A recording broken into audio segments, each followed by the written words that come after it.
سے نیچے تک.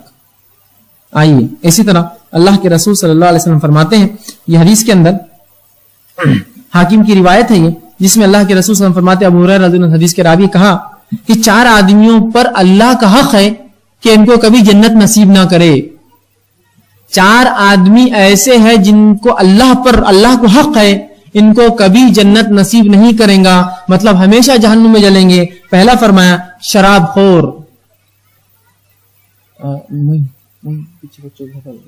پہلا فرمایا شراب خور جو شراب پیتے ہیں.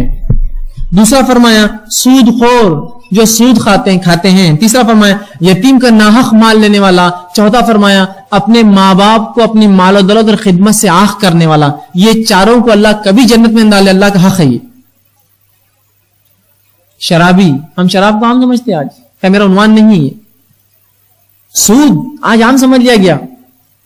اللہ ان کو کبھی جنت میں, رسول اللہ فرماتے ہیں اللہ کا حق ہے کہ ان کو جنت میں کبھی نہ ڈالے. ان لوگوں سود خور, یتیم کا مال ہڑپ کرنے والا, اور ماں باپ کو حق کرنے والا اپنی دولت سے. کیوں تو ماں باپ, بچوں کی دولت ماں باپ کا حق یاد رکھیے.